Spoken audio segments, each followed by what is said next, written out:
Boa noite a todos e a todas. Estamos aqui reunidos para mais um encontro do projeto Reflexões Filosóficas, hoje com a participação do professor Marco Casanova, né? O professor Marco Casanova, que tem um trabalho já de um longo tempo, né, sobre a filosofia alemã. Esperar ele entrar aqui para a gente dar início à live.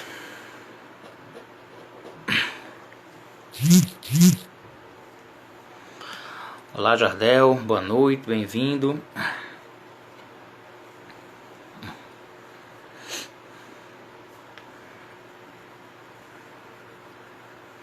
Só esperar aqui o professor Marco Casanova entrar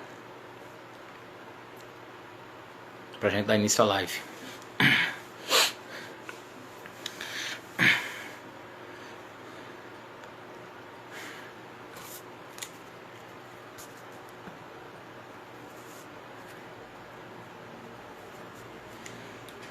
Tava conversando com o professor agora pelo WhatsApp, ele nunca fez live pelo Instagram, então tava lá.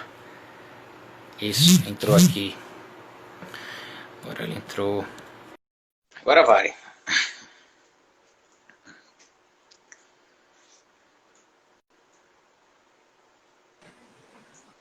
Agora sim. Assim, conseguimos, né? Conseguimos. Conseguimos aqui essa a empreitada realização. virtual.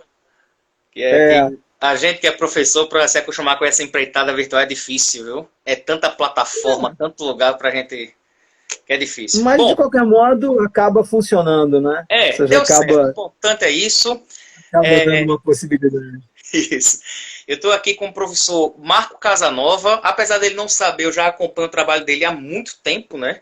Acho que eu já vi todos os vídeos do professor no YouTube. Eu lembro de um vídeo que eu assisti do senhor com a Irene Borges, né? Uma professora lá de Portugal, lá em Portugal. Inclusive eu estudei lá, fiz um mestrado em Portugal, em Lisboa. Não sei se o senhor conhece o professor Antônio de Castro Caeiro, né? Que também trabalha Heidegger. Claro, né? Claro. Inclusive em setembro ele vai fazer a live comigo, né? Eu fui aluno dele. Então vou aqui para a apresentação do o Adriano Mergulhão, que também estuda Heidegger. Amanhã eu vou fazer a live com ele. Então vou apresentar aqui o professor Casanova, para ele poder fazer a exposição do tema dele, né? O professor Marco Casanova é doutor em filosofia pela Universidade Federal do Rio de Janeiro, fez pós-doutorado pela Universidade de Freiburg, na Alemanha, é autor de diversos artigos, textos, tradutor, tem inclusive aqui algumas traduções deles do Heidegger, do Peter Sloterdijk, também escreveu alguns livros, né, como Compreender Heidegger, Nada Caminho, Niilismo e Técnica na obra de Martin Heidegger, Um Instante Extraordinário, Vida, História e Valor na obra de Friedrich Nietzsche, e tem um livro que ele está lançando agora, inclusive convido todo mundo amanhã, né? O professor tem uma página que é Razão Cega, Faca Molada, eu vou até colocar aqui para o pessoal e vou deixar aqui fixado, né? Então, durante toda a live vai estar aqui, ó, o canal do professor, Razão Cega, Faca Molada, no YouTube, no Facebook, no Instagram. Sigam, é muito bom, muito ácido, picante, crítico. E aí o professor amanhã vai fazer uma live, né, para lançar a obra A Persistência da Burrice, né? Junto com o professor também André Duarte e a mediação do Alexandre Cabral, que também já esteve aqui comigo na live do projeto Reflexões Filosóficas. E o tema que o professor se propôs a trabalhar aqui é tédio e opressão, os dilemas da identidade na era do vazio. Professor, muito obrigado, boa noite, o senhor tem a palavra. Obrigado, então, Hugo, pelo convite, né? É um prazer estar aqui com você, apresentando um pouquinho meu trabalho, né? O tema sobre o qual eu vou comentar hoje, sobre o qual eu vou falar hoje, na verdade, faz parte de um projeto, que é um projeto maior, que eu estou desenvolvendo já há algum tempo, sobre a relação entre tédio e técnica no pensamento do Heidegger. Ou seja, a tentativa de estabelecer em que medida as reflexões do Heidegger sobre o tédio enquanto tonalidade afetiva fundamental da existência atual, ela tem uma ligação mais própria com o que no pensamento tardio vai se caracterizar exatamente como metafísica da técnica, como mundo da técnica, etc. Não é? Então, falar um pouquinho sobre esse projeto que está na base de um livro que eu estou escrevendo chamado No Balanço do Tédio. Não é? que é exatamente para pensar as relações entre TED e técnica. Bom, para considerar esse tema, o importante, o interessante a princípio, é ter em vista a transformação pela qual passa o pensamento do Heidegger no final da década de 1920. Né? Se nós olharmos para a obra do Heidegger como um todo, parece que o esforço fundamental do Heidegger é justamente pensar a historicidade das ontologias. Né? Isso é o que ele mesmo apresenta desde o princípio como tema fundamental da sua obra.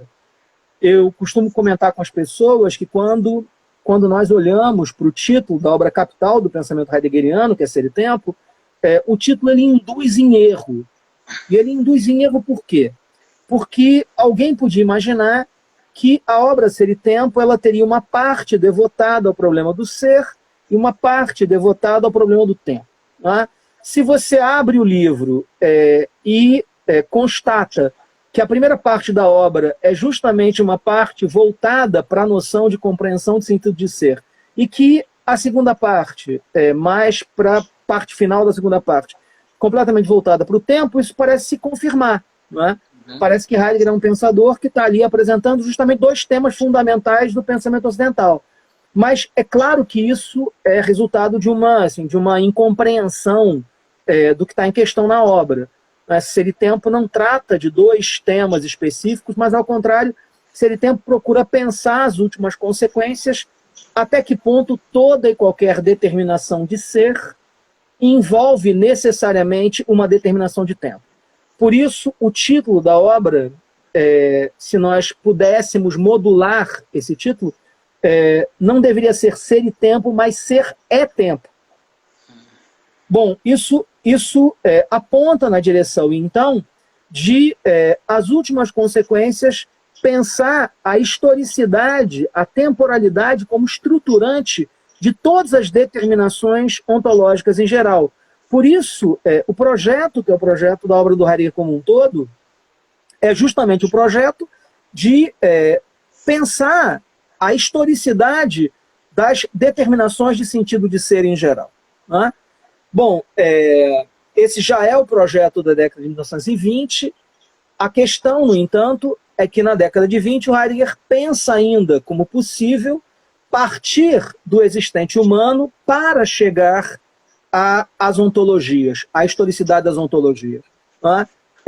Esse projeto é um projeto que é fácil acompanhar de maneira sintética, tendo em vista, por exemplo, uma formulação de uma preleção de 25, muito importante para Ser e Tempo, que é a preleção Prolegômenos a uma história do conceito de tempo, na qual Heidegger diz que nós já sempre nos movimentamos a partir de compreensão de sentido de ser, e que a tarefa da fenomenologia é justamente se voltar sobre o pré-compreensivo.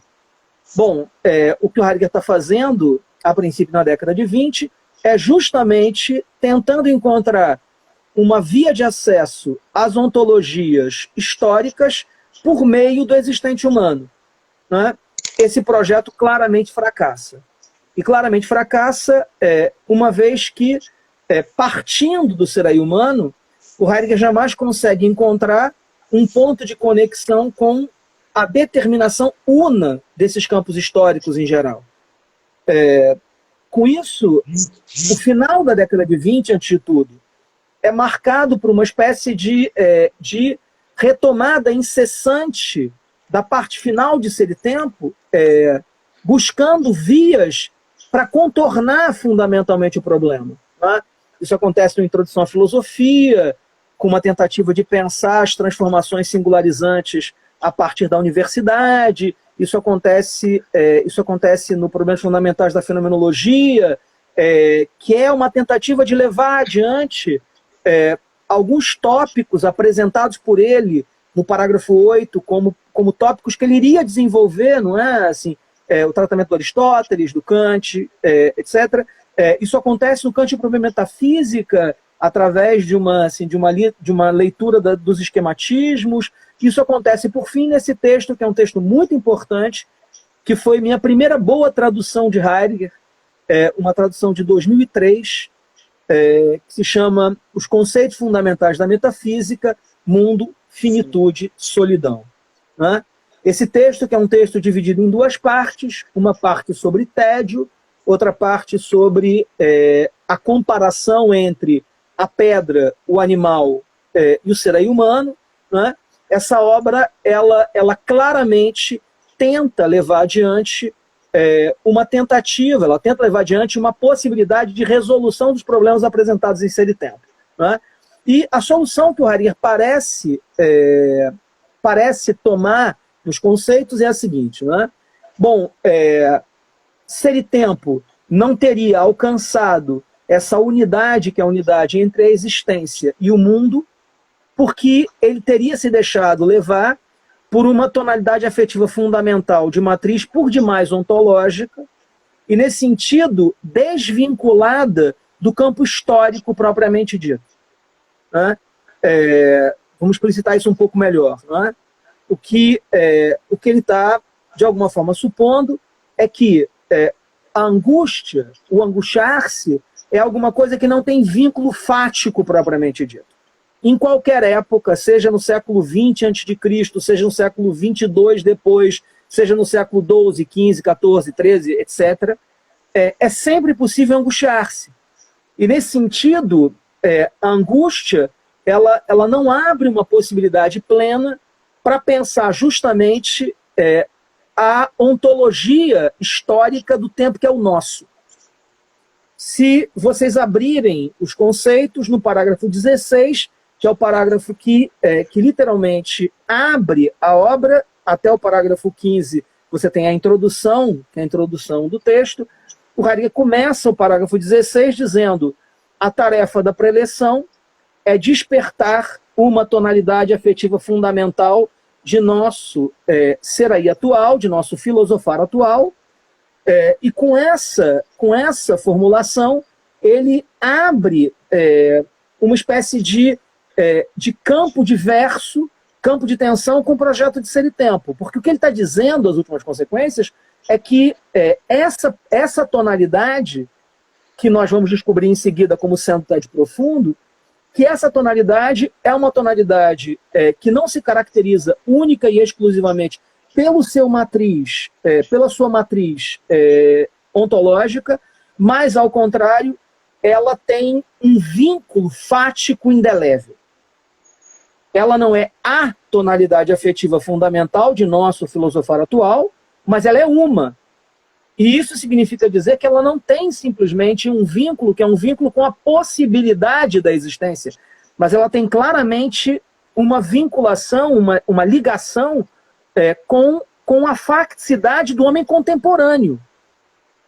O que o Heidegger está dizendo ali, claramente, no início dos conceitos, envolve uma noção, que é uma noção que permanece completamente sem desdobramento na obra do Heidegger, que é a noção de tonalidades afetivas fáticas. O tédio, ele claramente não é uma tonalidade afetiva de matriz ontológica apenas.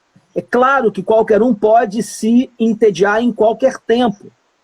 Mas o tédio, como eu vou mostrar para vocês em seguida, ele claramente tem um vínculo, que é um vínculo epocal. Ele tem um vínculo fático. E, nesse sentido, o que o Heidegger está tentando encontrar é, por meio de uma tonalidade afetiva que tem uma ligação mais direta com o mundo contemporâneo, poder justamente pensar o caráter que é o caráter histórico da ontologia que é a nossa. Bom, se nós olharmos, por outro lado, para o próprio Conceitos, para a passagem, que é a passagem onde o Heidegger justifica essa afirmação, que é uma passagem de análise da filosofia da cultura na década de 1920 na Alemanha, na 10 e 20, não é? Spengler, Klages, Max Scheler. No final das contas, esse parágrafo em específico é muito pouco convincente, sabe?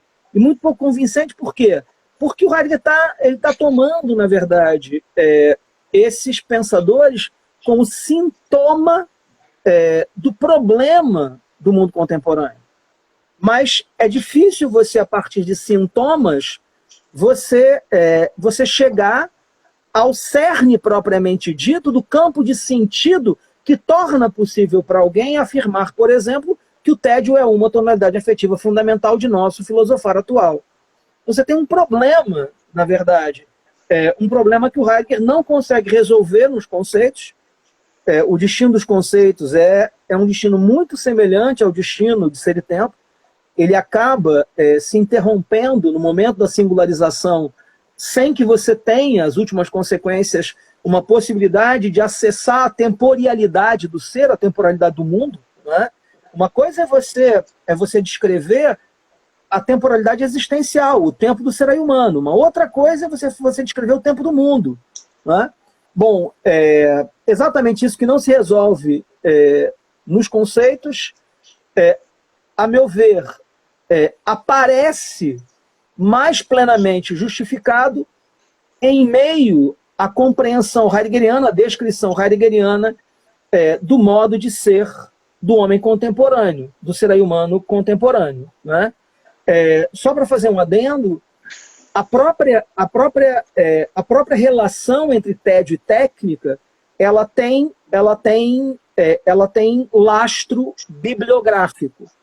O Heidegger, no seminário de Zolikon, né, no Zolikon, não na versão antiga, que nós temos traduzida hoje, mas nesse novo volume que saiu em 2018 na Alemanha, que é um volume da obra completa mesmo, não é o volume feito pelo Boss, né, pelo Medar Boss, um psiquiatra suíço que de alguma forma reuniu aquele material e selecionou à sua maneira. Né? O que acontece ao contrário é que nessa nova versão do Zolikon, tem uma passagem onde o Heidegger ele trabalha técnica e tédio explicitamente. Ali ele explicitamente associa tédio e técnica. Bom, a pergunta que nós precisamos fazer, então, em que medida a compreensão heideggeriana da essência da técnica torna possível pensar o tédio como tonalidade afetiva fundamental de nosso filosofar atual? Essa é a pergunta fundamental. Né? Bom, então vamos migrar para a compreensão heideggeriana da técnica e entender, então, um pouco o que está em questão para o Heidegger na técnica. Né? Tem uma noção que atravessa a obra do Heidegger como um todo. E essa noção é a noção de que nós somos radicalmente determinados não apenas pela historicidade dos conceitos, mas também por compromissos ontológicos iniciais. Né? Sabe, analisar o quanto nós somos marcados pela historicidade dos conceitos é alguma coisa que uma análise da história das palavras, não é? Da história dos vocábulos revela imediatamente. Não é? Quando você pega, por exemplo, a palavra esposa ou a palavra companheira, não é? Que parecem ser palavras neutras, não é? Esposa vem exatamente daquela experiência, que é a experiência cristã do compartilhamento dos esponsais. Ou seja, tem uma relação que é uma relação com voto e coisas do gênero. Companheiro é aquele que divide comigo o pão. Né? Sabe, literalmente, companheiro é aquele que está partilhando comigo o mesmo pão. Sabe, claro, as palavras elas trazem consigo preconceitos, mas o interessante é que o Heidegger não se mantém apenas nesse espaço, que é o espaço dos preconceitos embutidos nos termos. Mas o que ele vai fazer, ao contrário, é mostrar que nós incessantemente nos movimentamos a partir de compromissos ontológicos da tradição. No que nos interessa aqui, esses compromissos, eles são, antes de tudo, dois. Num primeiro momento, o compromisso, que é o compromisso da tradição, antes de tudo grega, com o primado da produção, o primado da produtibilidade, e, em seguida, o compromisso do mundo grego com a ideia de ser como presença constante. São esses dois compromissos que vão estar incessantemente orientando, de acordo com a leitura heideggeriana, o modo de desdobramento da nossa tradição. Falar sobre esses dois compromissos de maneira bem sucinta para poder, então, chegar no ponto que me interessa e abrir um pouquinho espaço para que nós possamos conversar um pouquinho. O primeiro desses compromissos é alguma coisa que qualquer um pode encontrar de maneira imediata, indo até os diálogos, ante tudo, tardios do Platão. Né? É muito comum no contexto platônico, o Platão, o Sócrates, pensar nos diálogos socráticos a princípio, o Sócrates ou algum outro personagem combateu o retórico por meio do paradigma da produção. Né? Vamos pegar um exemplo disso. O diálogo inicial da República, o Trasímaco afirma que a justiça é o interesse do mais forte. O que o Sócrates faz? Ele pergunta para o Trasímaco se num navio o mais forte é o capitão ou os tripulantes. O Trasímaco diz imediatamente o capitão. O capitão tem uma técnica. Essa técnica é a técnica da navegação. A técnica está sentada sobre uma episteme, e quanto mais ele domina essa episteme, esse conhecimento, melhor capitão ele é. Isso, ao mesmo tempo, significa dizer que ele, enquanto forte, ele é tanto mais capitão, quanto melhor ele deter a técnica e a episteme que constitui essa técnica. Ao mesmo tempo, o que a navegação torna possível é levar os tripulantes sãos e salvos até, de um ponto de partida até o ponto de chegada. Por isso, quanto melhor o capitão mais ele produz navegação com segurança para os seus tripulantes. Né? Logo, a justiça não é o interesse do mais forte, mas o interesse do mais fraco. Porque quanto melhor ele mais ele vai ao encontro dos mais fracos. É muito comum isso no Platão, mas o que interessa ao Heidegger nesse paradigma? Não é? O que o Platão está dizendo? Ele está dizendo que quem produz alguma coisa, ou seja, quem realiza uma atividade, não pode produzir a essência daquilo que ele produz. Não é? Você liga para um carpinteiro para ele fazer uma estante na sua casa. Você chama o carpinteiro e o carpinteiro que você chama precisa ter uma técnica, a técnica da carpintaria, assentada sobre uma episteme, sobre um conhecimento da carpintaria, que torna possível a produção plena de um armário ou de uma estante. Né? Mas ele não pode produzir a essência da estante. Se ele puder fazer isso, ele pode te entregar uma zebra, sabe? Ele pode te entregar uma mesa, ele pode te entregar uma folha de papel, um lápis de cor, porque ele é que decide, afinal, o que é que ele está produzindo. Né? Com isso vai surgir, na metafísica grega, para o Heidegger, isso que ele vai chamar de primeiro início da filosofia, uma tendência que é uma tendência a pensar a essência como se a essência fosse, literalmente, um limite não produtível da produção. É nesse contexto que a essência surge. Discursar, a mesma coisa. O discurso não pode produzir a essência daquilo de que ele é discurso.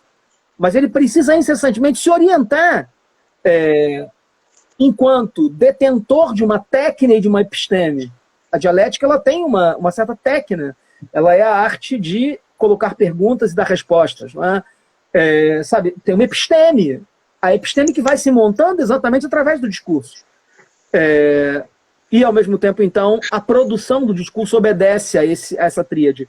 Bom, você tem, então, primeiro, metafísica produtivista, depois você tem uma compreensão prévia de sentido de ser como presença constante.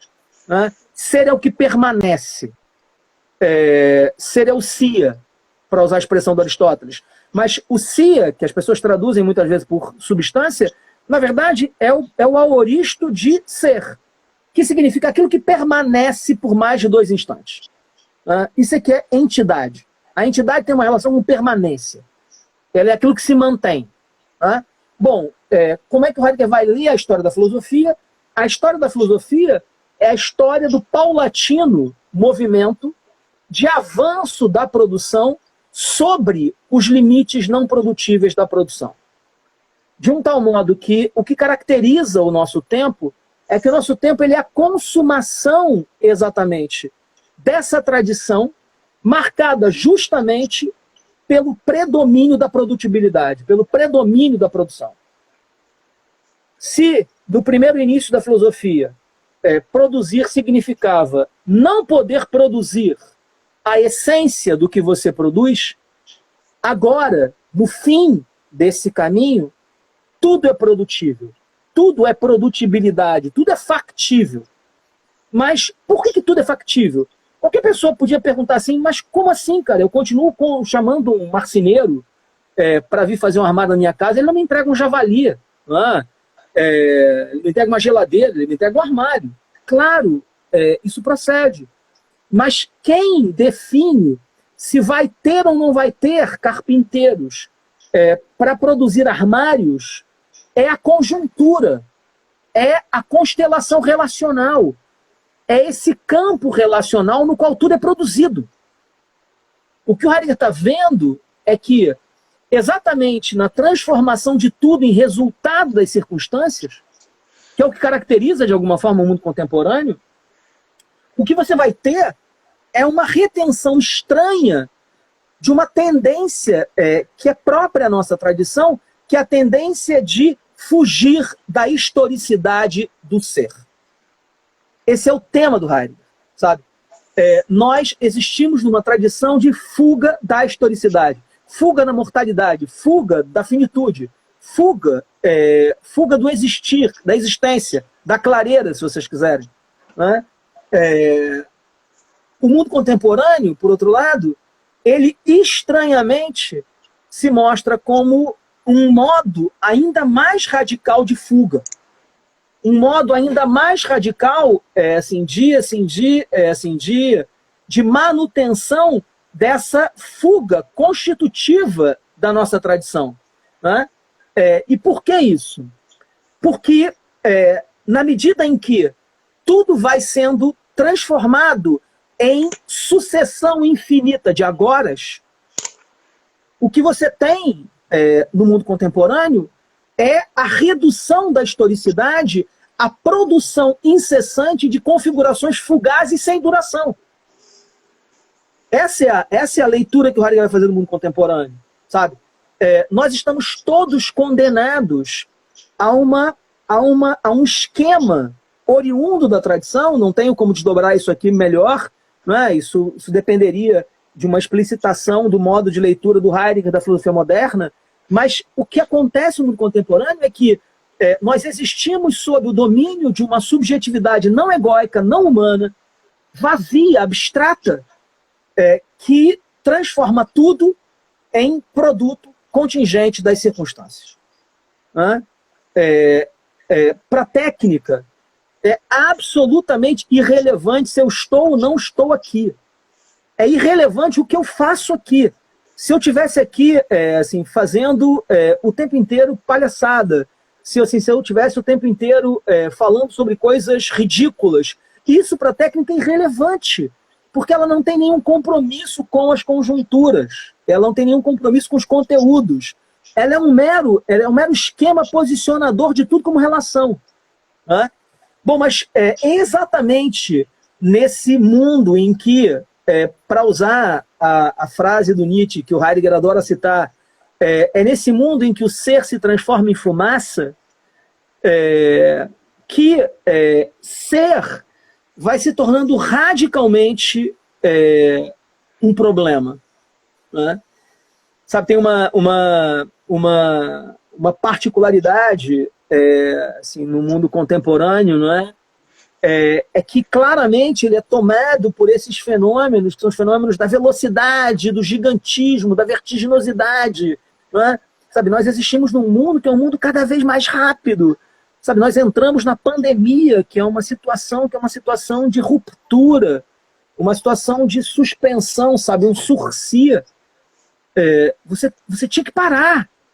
Mas a sensação que nós temos, e eu gosto sempre de frisar, que toda vez que você diz isso é porque é isso mesmo que está acontecendo, a sensação que nós temos é de que esse ano está passando numa velocidade ainda maior. Sabe, você tá chegando já no Natal, né? Você já está chegando no Natal, já tem gente pensando no Réveillon, sabe? Mas isso acontece por quê? Isso acontece porque o que trava o passar do tempo, o que trava o movimento frenético é ser. Ser é o que trava, né? Sabe? Ser é o que dá consistência. Eu, na Eternidade Frágil, que é um livro autoral que eu escrevi em 2013, né? Chama Ensaio de Temporalidade na Arte, eu uso essa expressão adensamento ontológico, sabe? Se você não consegue ter essa experiência de adensamento ontológico, sabe, tudo o que acontece vai incessantemente se sucedendo numa velocidade cada vez maior, né? A velocidade do nosso tempo, ela não é um caráter contingente, ela é uma determinação originária desse modo de ser. Por quê? Porque o ritmo da técnica se acelera. O Nietzsche ele tem uma expressão linda, não é? No Zaratustra, que é aquela expressão famosa: o deserto cresce, ai daquele que porta em si desertos, né? Outro dia eu estava apresentando um texto lá no Razão Cega, um texto que está no Persistência da Burrice, né? E fiz uma modulação dessa frase para os tempos atuais e disse, né? O esgoto cresce, ai daquele que porta em si esgotos, né? É isso aí, né, cara? Essa é a frase do Brasil de hoje, né? O esgoto cresce, ai daquele que porta em si esgotos, né? Porque é isso mesmo, né? Assim, é um mundo, cara, que vai incessantemente produzindo mais esgoto, mais estrume, não é? Assim, mais massa fecal, é o que você vê, né? Assim, cada vez mais, assim, mais proliferar exatamente a violência, a vertiginosidade, o gigantismo, o crescimento não em intensidade, mas o crescimento no quantitativo apenas. Não é? É um mundo que é um mundo de experiências pobres, como dizia o Benjamin. Sabe? É um mundo de experiências muito pobres. E experiências muito pobres exatamente porque em todas as experiências, nenhuma experiência. Esse é o sentido do nada caminho, aliás. Né? Nada caminho significa isso. Nada caminho não há caminhos. Nunca houve tantos caminhos. Sabe? Nós nunca estivemos diante de tantas possibilidades em geral. Mas em todos os caminhos, nada caminho. Né? Sabe? Em todos os caminhos não tem nada acontecendo, não tem nada se enviando, não tem nada se dando propriamente. Né? É como esse gesto completamente estúpido das arminhas, né, com as mãos, não é?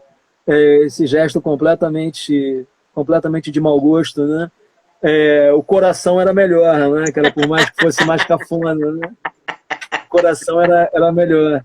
Mas vamos voltar ao tédio aqui para fechar um pouquinho e a gente poder, né, e nós podemos discutir um pouquinho, né, Hugo? O que caracteriza, então, o mundo contemporâneo é que o mundo contemporâneo é um mundo dominado exatamente pela autonomização do esquema relacional. E exatamente isso faz com que você não seja radicalmente a partir de si, mas faz com que o seu lugar ele só apareça a partir do posicionamento técnico desse lugar. Ou seja, eu só estou aqui porque a técnica conjunturalmente me trouxe aqui. Porque ela me posicionou aqui. E é por isso, então, que eu apareço agora, não é assim, no Instagram contigo. Bom, mas exatamente na medida em que a técnica ela retém incessantemente o caráter posicional, o caráter relacional, exatamente essa configuração que agora surgiu, ela já se desfez. Sabe? Ela já tá se desfazendo em nome de novas e mais novas configurações. Sabe? Nada propriamente é Nós existimos, nesse sentido, no interior de um espaço que nós podemos designar como um espaço de uma metafísica da ausência. É literalmente isso. Nós existimos sob o peso opressivo da ausência, do vazio, do nada pensado a partir do ente. Porque o nada pensado a partir do ente é o vazio. O nada, para o Heidegger, é o enigma propriamente dito do ser. A diferença ontológica é uma diferença entre ser e ente e entre nada e ente também.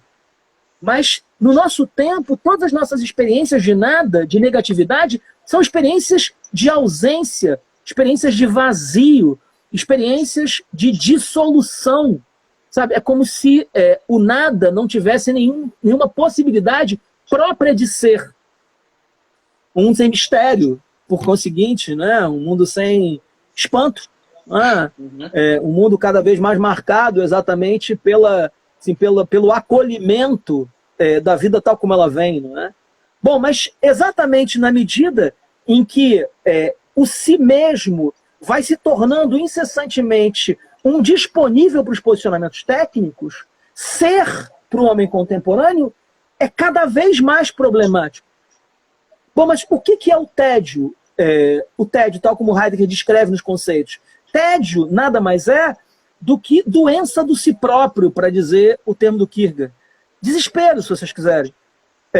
Tédio é expressão exatamente dessa problematização de si mesmo. Para usar a expressão do Heidegger, tédio é o resultado do fato de que nós nos tornamos desinteressantes para nós mesmos. E quando é que nós nos tornamos desinteressantes para nós mesmos? Quando nós perdemos o vínculo radical que nos une à totalidade. É nesse momento que nós nos tornamos desinteressantes para nós mesmos. Ou seja, quando entre nós e a totalidade já não há mais nenhuma ligação originária. Tédio, nesse sentido, é justamente a tonalidade afetiva fundamental de um tempo marcado pela supressão de todo e qualquer vínculo originário com o campo do acontecimento histórico do ser. Por isso, tédio e técnica. Eu vou parar por aqui, Hugo, para poder conversar um pouquinho, né? Assim, senão fico eu aqui falando só. Mas ninguém está achando ruim, não. Não, mas sempre bom assim, escutar um pouco as pessoas, né? Poder responder, né? Se desse falar um pouquinho do Persistência da Burrice também, que é o livro que está saindo do forno, do Mundo de Historicidade, que eu acabei de lançar tem 15 dias, né? Eu lancei 2 livros em 15 dias, né? Estou numa vibe produtiva. Inclusive para o pessoal que entrou depois, só para lembrar que a live fica salva, tá? Tanto aqui no Instagram quanto no meu canal do YouTube. Né? A Azul tá falando aí, Hugo tá empolgadíssimo, tô mesmo, Azul. A Azul ela chegou depois e disse, eu só cheguei agora. Nossa, e começou a lhe elogiar no seguinte sentido. Porra, mas o Marco Casanova é foda, eu tô aqui, eu tô em êxtase, eu tô não sei o que, ela tá enlouquecida aqui, né? Que ela queria muito te ver. Ela não pegou do começo, mas depois ela vai ver, né? O professor Casanova, então, arrasado porque perdi o começo, não me perdoo, calma, Azul. Depois vai ficar gravado, você vai ver desde o começo, tá bom? Veja bem, o professor Casanova, eu amo ela está em êxtase. O professor Casanova, então, fez uma exposição aqui do tema. Eu separei algumas perguntas e a primeira pergunta é do Tiago, que ele está aqui. ele mandou a seguinte pergunta. Casanova, o que é que muda com a inversão do tempo e ser? Sabe, o que acontece, não é assim, isso é uma daquelas lendas fundamentais, não é? Tem uma dessas lendas urbanas que diz, na verdade, que o grande problema de Ser e Tempo é que o Heidegger não tinha escrito a última parte, que era a parte Tempo e Ser, não é? Bom, há um texto do Heidegger chamado Tempo e Ser, que ele escreve mais tarde, mas isso de jeito algum é um prosseguimento de Ser e Tempo, não é? Acho que a coisa fica mais clara se nós pensarmos de um outro modo, não é? Qual é o problema de Ser e Tempo? O problema de Ser e Tempo é tentar enraizar a temporalidade do ser na temporalidade existencial do ser aí humano. Esse é o problema de ser e tempo. Sabe, se nós olharmos, por exemplo, para uma formulação que está num texto muito importante chamado Interpretações Fenomenológicas de Aristóteles, né, o famoso relatório Nator. Lá o Heidegger vai dizer, não é? O que caracteriza propriamente o projeto, que é o projeto da descrição da mobilização histórica do mundo, é descrever essa mobilização como acontecendo a partir das crises do ente nodal. É preciso que eu entre em crise para que o mundo entre em crise. É preciso que eu entre em crise para que, repentinamente, eu alcance transparência hermenêutica em relação a essa capa de preconceitos que está atravessando os fenômenos em geral. É preciso que eu entre em crise para que o mundo recupere a pluralidade ontológica que constitui. Né? Enquanto eu sou absorvido no mundo impessoal, tudo aparece para mim como detentor de propriedades subsistentes em si. Tudo tem propriedade. É só quando eu me singularizo que, repentinamente, as ontologias regionais aparecem. Vida, realidade efetiva, utensiliaridade, subsistência em si, consistência relacional, que é o modo como Heidegger pensa os entes matemáticos. Sabe, você tem uma pluralidade ontológica que está completamente soterrada sob o peso, que é o peso da subsistência em si. Não é? Uhum. Bom, esse projeto ele traz consigo um dilema, mas muito claro, muito evidente. Qual é o dilema? O dilema é que, para pensar a partir do Seraí, o Heidegger acaba designando o mundo como uma totalidade de significados. Uma totalidade de campos ontológicos. Mas está vendo aqui o plural? São significados, são fenômenos. Mas qual é a unidade desse campo? Qual é a unidade desse campo fenomênico? Tudo bem que você tem merologias, você tem partes desse mundo. Mas qual é a unidade? Qual é a unidade desse campo? Ele não tem figura, ele não tem gestalt nenhuma. Ele é simplesmente um campo que é um campo marcado por essa pluralidade? Não, de jeito algum. Ou seja, o que está em questão para o Heidegger, a partir de um certo momento, é exatamente pensar a temporalidade do ser, então tempo e ser, mas a temporalidade do ser a partir da unidade dos acontecimentos históricos de ser. Uhum. É isso que vai estar em jogo na obra tardia. Ou seja, não é mais pensar os processos históricos em geral, que estão embutidos na significatividade dos fenômenos, mas é pensar a unidade do todo. Sabe, quando Heidegger diz, por exemplo, que nós existimos sob o domínio da composição, a composição técnica, a composição ela é literalmente a determinação da totalidade do ente. Tudo se estrutura agora como composição. Uhum. Essa é a determinação metafísica da época. Essa é a medida vinculadora.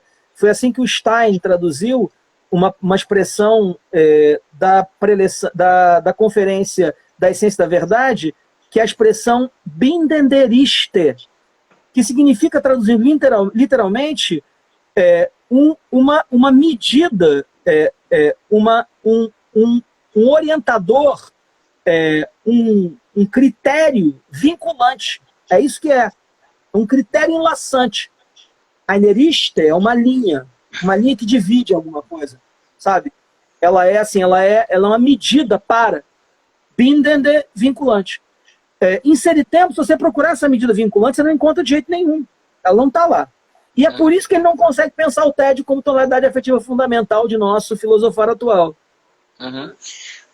Professor, essa questão da temporalidade, bom, nos conceitos metafísicos, você falou o mundo, finitude e solidão, onde ele fala sobre a questão do tédio, e aí se eu estiver errado, o senhor me corrige, mas eu lembro que tem uma ideia de como se fosse tipos ou fases do tédio, né?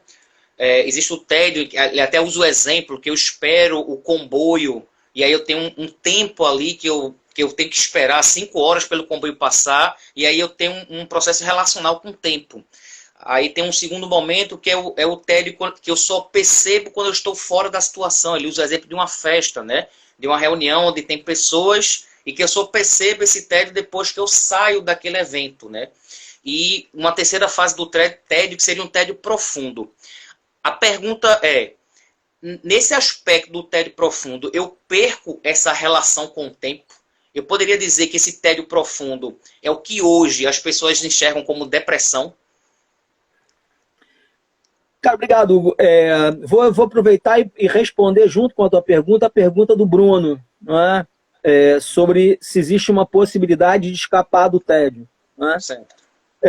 O que você descreveu, na verdade, são as três figuras do tédio. Não é? O ser entediado por, o entediar-se junto a e o dar-se tédio a alguém. Não é? E, através dessa formulação, o que está em jogo é empreender, no caso do tédio, algo muito semelhante ao que o Heidegger empreende em relação à angústia. Né? No parágrafo 40, numa passagem que é uma passagem muito interessante, o Heidegger diz que o temor nada mais é do que angústia imprópria. Sabe? O temor vamos usar na linguagem dos conceitos. O temor, ele é angústia superficial. É isso que é o temor. Né? Temor é angústia superficial.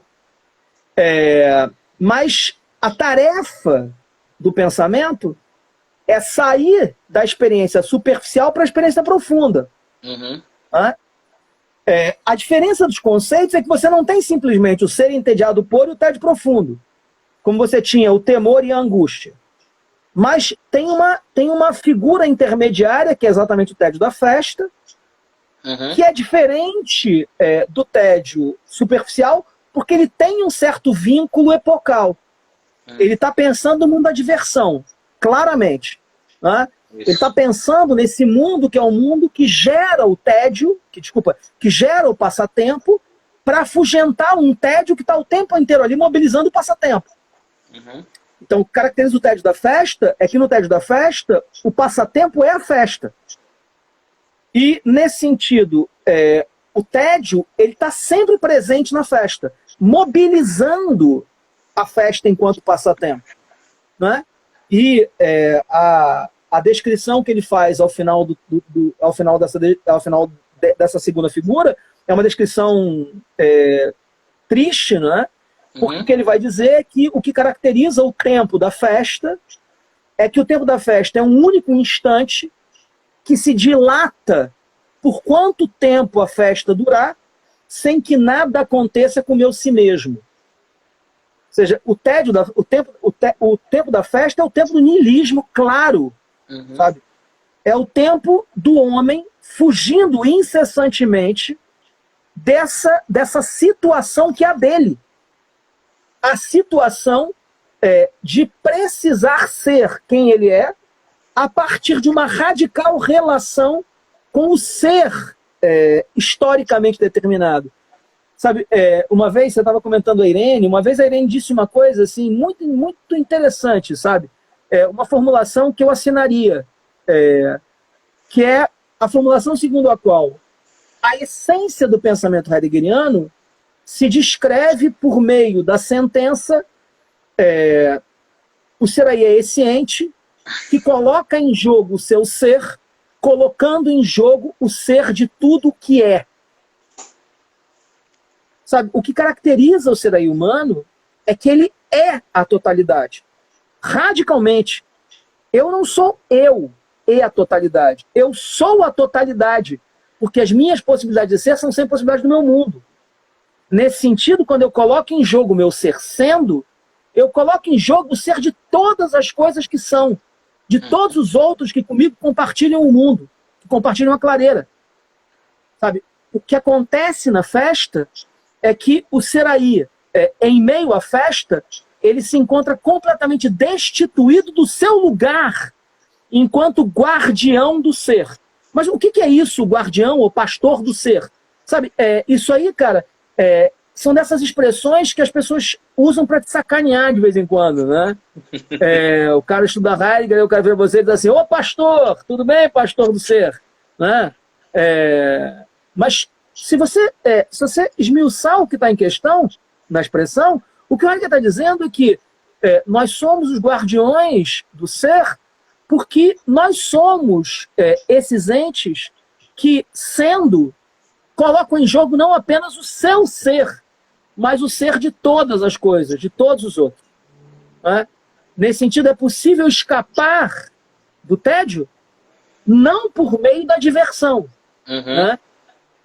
Não por meio da diversão, de jeito algum. Você não vai escapar nunca do tédio pela diversão. Mas é possível escapar do tédio pela experiência radical de suspensão desse modo inicial de ser no mundo. Né? Aprofundamento do tédio profundo. É possível escapar do tédio nessa experiência radical de confrontação de si com a sua nadidade. Sabe? A confrontação de si com a inexistência de tempo de ser. O tédio profundo nada mais é do que o vazio radical de todos o esvaziamento radical de todos os sentidos cotidianos. É muito semelhante à angústia. Só que no tédio, o que acontece comigo diz respeito ao tempo de ser. Eu não tenho mais tempo para ser. Não é que eu não tenha tempo na folhinha, sabe? Tempo no diário, tempo na agenda. Eu não tenho tempo de ser porque eu perdi a possibilidade de temporalizar a minha existência nos ritmos do mundo. Por isso, o tédio profundo é como se ele rearticulasse a temporalidade de ser para além dos tempos, dos ritmos, dos modos do mundo. É isso que está fundamentalmente em questão no tédio profundo. Né? Com isso, o tédio ele tem uma característica, uma peculiaridade, que é a peculiaridade justamente de abrir novos tempos. Né? O problema, e esse é o problema do Heidegger, é que, claro, isso é pensável a partir da existência particular. Mas como é que você escapa da técnica? Como é que você escapa da técnica? Né? Vou usar esse pequeno tempo para... A gente ainda tem tempo, mas só para falar um pouquinho sobre persistência da burrice. Né? Sabe, pode me perguntar em seguida de novo, Hugo. Falar 2 segundos sobre persistência. Né? Sabe, quando em 2018 eu comecei a ver a tragédia que se avizinhava, porque esse governo é uma tragédia brasileira, contada de antemão. Né? E uma tragédia por quê? Porque o que está em curso no Brasil hoje é a destruição do espírito brasileiro. O que está acontecendo, o pior do que está acontecendo, não é simplesmente tudo o que há de terrível nesse governo, mas a destruição do espírito brasileiro. A destruição da nossa possibilidade de ser, sabe? É o fim do sertão, como diria o Guimarães Rosa. Né? Bom, e exatamente porque, na verdade, não se deve cair sem resistir, né? Lá no final de 2018 me veio a pergunta à mente, né? O que se podia fazer diante do que estava acontecendo. Né? E, bom, meio que no insight, me veio à cabeça que não era interessante manter o gesto platônico. Sabe que assim, o Aristóteles ele critica o Platão em relação ao retórico, porque o Platão ele ironiza, xinga, ele sacaneia, ele entra no jogo retórico. Né? O Aristóteles, nos argumentos sofísticos, o que ele faz ele desce até o âmbito da retórica e procura desfazer a retórica dentro da retórica. Né? Mostrando falácias, paralogismos, ambiguidades, etc. Né? O que eu faço na persistência da burrice? Eu procuro exatamente acompanhar padrões argumentativos da burrice. Porque há muitos padrões. A burrice é dos fenômenos mais subestimados da história do Ocidente. Sabe? Dos mais subestimados. As pessoas acham que a burrice é simples, que a burrice é obtusa, que a burrice é simplória. Nada mais falso. A burrice é randômica, a burrice é multifacetada, a burrice é aforismática. Sabe? A burrice tem milhões de padrões. E nós precisamos combater esses padrões. Mas qual é o problema disso? O problema disso é o que eu estava perguntando a princípio, não é? Mas como é que a gente consegue escapar desse tempo, que é o tempo no qual os teus esforços vão sendo tragados pelas circunstâncias, né? Pelas constelações relacionais. Como é possível escapar disso? Tudo bem, é possível construir alguma coisa para você, para os seus, para as pessoas com as quais você fala. Mas como é que você pode fazer alguma coisa pelo mundo? Né? Bom, esse é o dilema do Heidegger, não é? Ou seja, esse é o dilema do Heidegger. Bom, mas não cabe ao pensamento produzir alguma coisa. Cabe ao pensamento deixar que a possibilidade emerja. Essa é a tarefa do pensamento. Pensar é abrir uma possibilidade de ser. Isso é que é pensar. Sabe? Por isso, a questão não é você saber se escrevendo um livro sobre a burrice você vai tornar as pessoas mais inteligentes, né? Mais atentas, mais... se você vai pelo menos irritar as pessoas, perturbar um pouquinho os contentes, não é? Acho que essa não é bem a questão. A questão é você tornar possível alguma coisa. Né? Esse é o nosso trabalho. Né? É para isso que os pensadores são necessários em tempos indigentes. Né? Isso. Inclusive, eu até esqueci de falar para o senhor que eu estou inscrito no grupo de estudos Heidegger, que o senhor vai lecionar também lá. Não sei quando ainda. Vou lá. Não sei quando. Eu divulguei o seu canal lá. Eu acho que no dia que eu divulguei, teve uns 15 inscritos lá no dia que eu divulguei. Cara, eu vou dar um curso, assim. É interessante porque eu vou dar um curso agora, a partir de setembro, no Instituto Dasein, lá de São Paulo, né? Eu vi. E é um curso que vai começar do parágrafo 1, né? Então eu vou ler uma vez mais, se ele tempo. Esse curso é um curso que existe já existe quase há 10 anos, né? Quando eu termino, eu volto. Né? E com isso minha leitura de Ser e Tempo vai sempre ganhando camadas, né? A gente tem 2 minutinhos, professor. Tem uma pergunta aqui do professor claro. Ildenilson, que ele inclusive vai participar aqui da live na sexta, que ele colocou assim: Casanova, na medida em que aumenta o esgoto, estamos condenados à clandestinidade? Sabe que obrigado, Nilson. Sabe que uma das lives que eu fiz lá no Razão Cega chamava Existência e Clandestinidade. Né? Eu assisti. Eu sou um sujeito clandestino, sabe? Mas não é o clandestino que é o clandestino do terrorista, não, sabe? Eu não estou fazendo nada às escuras, não. É que minha existência... ela foi posta na clandestinidade por esse modo de ser vigente, entendeu? Pensar é um ato transgressor, acho que hoje em dia é isso, né? E nesse sentido, minha existência ela foi empurrada para a clandestinidade. Uma clandestinidade que eu acolho com um grande prazer, né? Então é aquela... me empurraram para fora da bacia e eu estou me sentindo muito bem, cara, né? Nesse espaço de dissonância e divergência, sabe? Estou me sentindo assim como o Groucho Marx, quando dizia eu só entraria num clube que não me aceitasse como sócio, né? Acho que infelizmente, nosso tempo está acabando. Queria agradecer imensamente. Claro.